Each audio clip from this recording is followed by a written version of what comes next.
Hey friend, I want to talk about a topic today that doesn't nearly get enough attention in the workplace, but that is frankly quite important and affects a lot of us, and that is parental leave. So for those of you who may not know, I had my daughter some time ago, and I actually recently just returned to work after 18 months of parental leave. Depending on where you're watching this from, 18 months might either sound like a crazy long amount of time, or it might sound like not very long at all. For me, growing up in New Zealand, now living in Canada, 18 months to me feels pretty reasonably generous. So I decided to take the full 18 months and just recently returned back to work full-time in April of 2025. Now, I just want to be clear that my employer did not pay my full salary for 18 months, okay? I'm not going to go into the full details of how Canadian parental leave works, but my company was generous to provide 100% top up of my pay for the first, I think it was maybe 3 months that I was on parental leave. So I got full pay for the first 3 months. After that, I just got the Canadian government weekly payout. Now that amount changes, so I'm not gonna sort of list it here, but you can go and look up on the Canadian website if you're really curious. But it's not the equivalent of like a full-time livable salary. I'm fortunate that my partner also works in tech, gets a pretty decent pay. So we were able to afford for me to take the full 18 months off because we still had his full-time salary, and then we had the government pay that I got from the Canadian government. 18 months is obviously a decent amount of time, and I thought I would share a little bit about some of the unexpected challenges that I have been experiencing since returning back to work. I'm now, I guess, what you would call a working mom. I'm working full-time, the 40-hour work week, in addition to having my daughter around. I am not full-time taking care of her. She is at home, but she has a full-time carer. So she's not in daycare, but she is in the house. I work remote, I work from home. So I get to see her at lunchtime and now and then in between meetings, which I feel very grateful for. But it's definitely a different dynamic than what was before. So I guess my first challenge was just like the mental reset of coming back to work. After having a baby, I was very much in baby brain mode, which some of you might be familiar with. But I didn't think about work for a really long time, and I was engaging a completely different part of my brain. And so when I came back to work, I naively thought that it would just be like flipping a switch and that my work brain mode would just sort of come back exactly as it was before instantaneously. But that's not really what happened. I realized it would take me at least a few weeks, if not a couple of months, to really get my brain fully back on board and fully ramped up. I remember in the first few weeks being asked like design specific questions, nothing difficult per se, but just questions and language and terminology that I hadn't had to use or think about or talk about in a really long time. And so it took me a hot minute to think like, oh, what is a design vision? Like, what do we typically do in this situation? Or what comes next? Or how's the best way to structure a design review? Are kind of things that I like know a lot about, obviously, but hadn't had to think about for a really long time. I'm now about 2 months in. Now I feel like really back in the swing of it and really back in the groove of all the language and terminology, and like that part of my brain is switched back on, but it definitely wasn't instant from day one. Don't get me wrong, babyhood is wonderful and being a mother is amazing, but there's only so many times you can have like goo goo gaga conversations, right? Before you kind of get maybe a little bit bored or craving a bit more complex thinking. So it has been nice to kind of turn that part of my brain back on and do some more problem solving, some more like critical thinking, strategic thinking, and have like adult strategic conversations again has been welcome. I went away for 18 months and a lot changed in that amount of time. Even though I came back to the same company, it almost feels like I joined a new company or that I went through like new company onboarding all over again. Some systems changed, some tools changed, some cultural things changed, like the company mission and vision, like now we're in a different period, we're in a different time. And so I almost had to spend the first couple of weeks just like re-onboarding myself to the company a little bit. And I also joined a new team. So the team that I was on before I left, I didn't come back to. So now I'm having to kind of like relearn the company, but also learn this completely new domain space. So I've got new team members, I've got a new space, new corner of the product that I'm responsible for. And so treating everything as if I was brand new. It has been a lot coming back to the company and meeting all of these new team members, forming all of these new relationships. So there's a lot that we've all had to kind of learn and transition towards, which has been a bit of a learning curve. Before we move on, let's say a quick thank you to our sponsor for today's video, Mobbin. Ever wonder how top app designers stay ahead of the curve? Let's uncover their secret together. It's called Mobbin, and it's the world's largest and most comprehensive reference library full of mobile and web UI and UX screenshots updated every single week. With Mobbin, you can get an all-access pass to thousands of mobile app screens from today's leading apps. It's like having a front row seat to the design process of the best in business. Take a look at this. Here we're navigating through the checkout flow of several popular e-commerce apps. Each layout shows unique approaches to user engagement and conversion strategies. Let's say I'm designing a checkout flow. I can search or filter on checkout screens and look at hundreds of screens for inspiration. Maybe I have an app that I'm designing that has a little bit of a learning curve, but I want to make it as easy as possible for users to engage with. I'll hop right on over to Mobbin and I'll look for inspiration on things like tooltips, card modules, or even success screens. Mobbin isn't just an inspiration library, it's a learning hub. Have an idea of your next feature to ship but need some stakeholder buy-in? Mobbin can help you break down complex design patterns, speed up competitive benchmarking and research.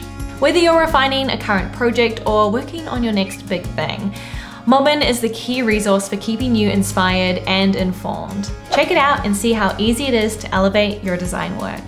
Let's talk about the home-work balance and like the reality of working from home when you also have a little one at home. My little one is not in daycare, so she's at home with a carer, and it's been a bit of an adjustment for all of us for her to learn Mum's going to work now, even though I'm at home and she can hear me talking and I'm on meetings, and learning not to just come into the room when I'm on a meeting and things like that. It's definitely been an adjustment for both of us. She's had to learn, I've had to learn, and like we talk so much about how wonderful it is to be able to work from home, and it is so wonderful. I love that I can spend my lunch times with her and things like that.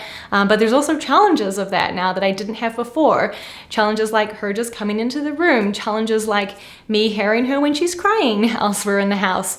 And so that can sometimes be a little bit challenging emotionally when I know that she's out there and I can like literally hear her throughout the house. There's also been a couple times where I've been late to a meeting because she needed me, or our nanny is running late or whatever. And so that's also another adjustment that I am also building empathy for a lot of other parents who are maybe juggling, having their kids at home. It can be challenging. For me, becoming a parent has really shifted how I think about work. And I feel like what I'm about to share is something a lot of us probably feel but don't feel very comfortable talking about or sharing about. But for me, before I became a parent, career and work was like number one thing for me. Maybe not exactly number one, like I value my family and my relationships and things like that. But in terms of the priorities or order of things in my life, career and work was pretty high. Now, since having a daughter, now that I have a family, that priority or that rank of where career is in my life has gone down. Because now family means something else to me. Family to me is now much more of a higher priority. And when I think about how I spend my time, I would just much rather spend it with her and with my family than at work. And so prior to becoming a parent, where I maybe was more open to like working after hours or going overtime or like putting in the extra grind and like working really hard or working myself to the bone to get something done, I am much less willing now to give that amount of energy to work as I was before, just because I feel like I have to protect myself, I have to protect my boundaries, I have to look after my daughter or look out for her. And now every kind of moment I spend at work is a moment away from her. So the priorities have definitely changed for me. The silver lining of this though is that when I am at work and at my desk, I am like all in. I am like hyper focused. In some ways, I feel more productive than before because now my time feels so much more precious in a way that, like, say that 9 to 5 where I'm at my desk, I know that that is the only opportunity I'm going to get that day for work. And so I'm really dialed in to getting what I need to get done.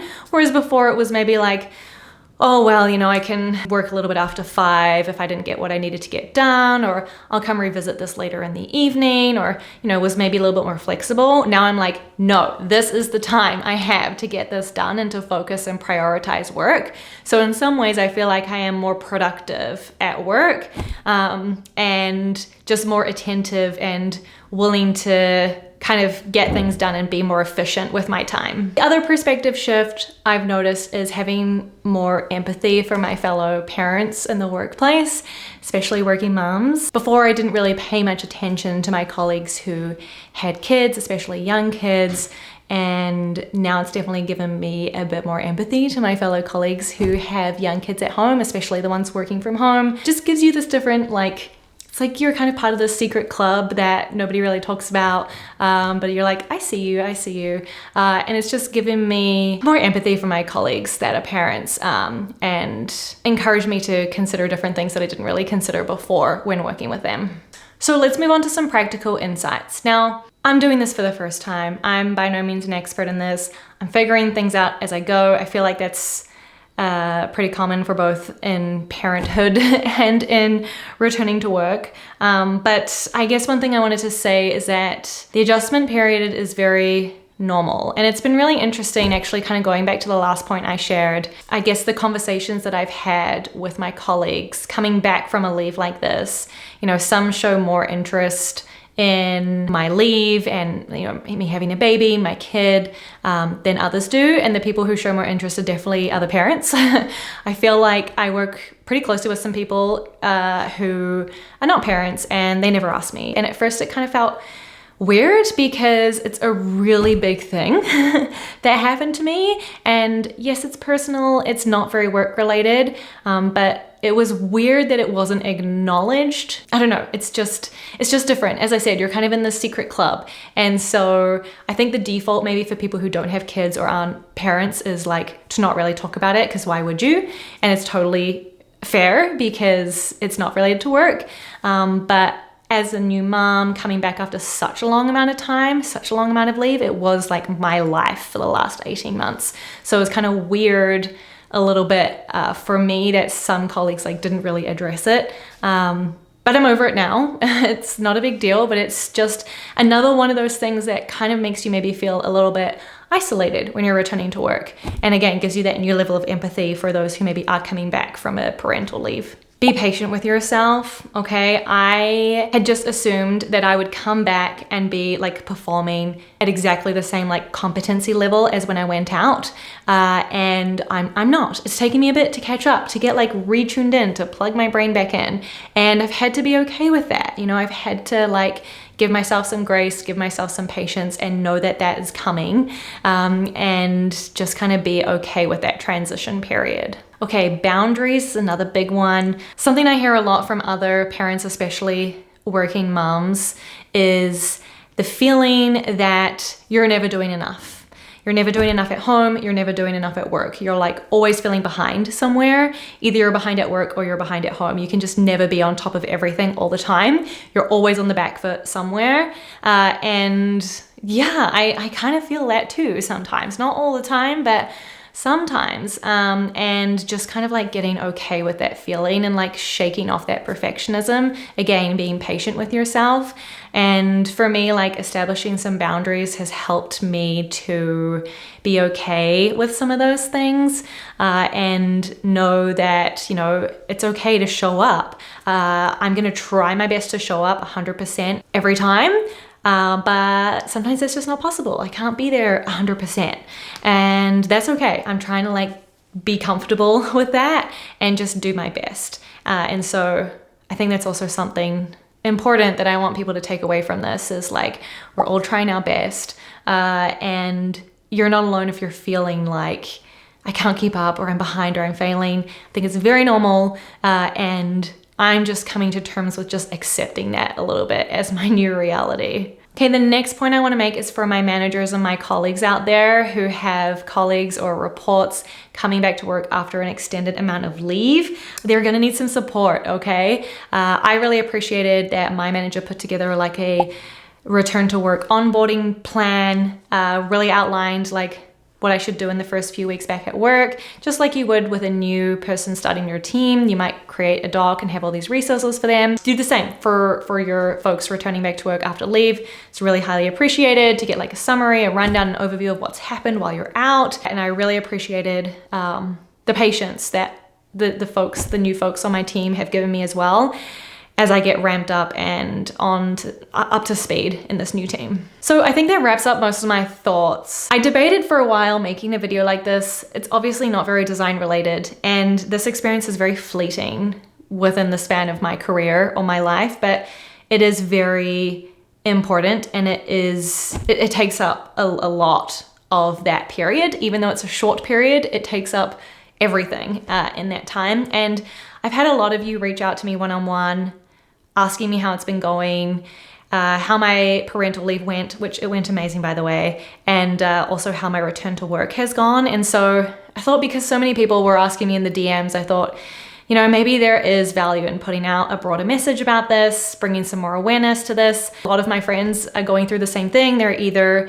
returning to work or about to have their first baby or thinking about having their first baby. So wherever you are on that journey, I wish you the best of luck, and you're not alone. And yes, it's hard, but it's extremely rewarding. I just wanted to normalize this topic a little bit, be a bit vulnerable, admit and share that, you know, going back to work is not perfect for me. It's a very hot and cold experience. One day I might feel like I am killing it. I am having all these strategic conversations and I'm feeling on top of the world and I'm having a lot of impact in my team. And then the next day I might feel like, oh my gosh, I'm so behind. My daughter's upset. I'm late to this meeting. I'm like here at my desk, but like mentally I'm there. Like I feel like I'm not showing up enough. I'm feeling really guilty. That's kind of the roller coaster that I've been experiencing since coming back to work. So it's very up and down, but I'm trying to ride the wave and just be as present as possible, whether it's at work, at home, just kind of really be there, give my all and do my best. All right, thanks friend for tuning into this different video. If you have your own experience to share about returning back to work after this kind of leave or absence, let me know in the comments below. I'd love to hear what worked well for you, what you found in particular really challenging, or what are some systems or things that you put in place to really help you with that transition back to work. Let me know. And sending love to all my other working parents out there. For those expecting, good luck, and talk to you again later. Okay, bye.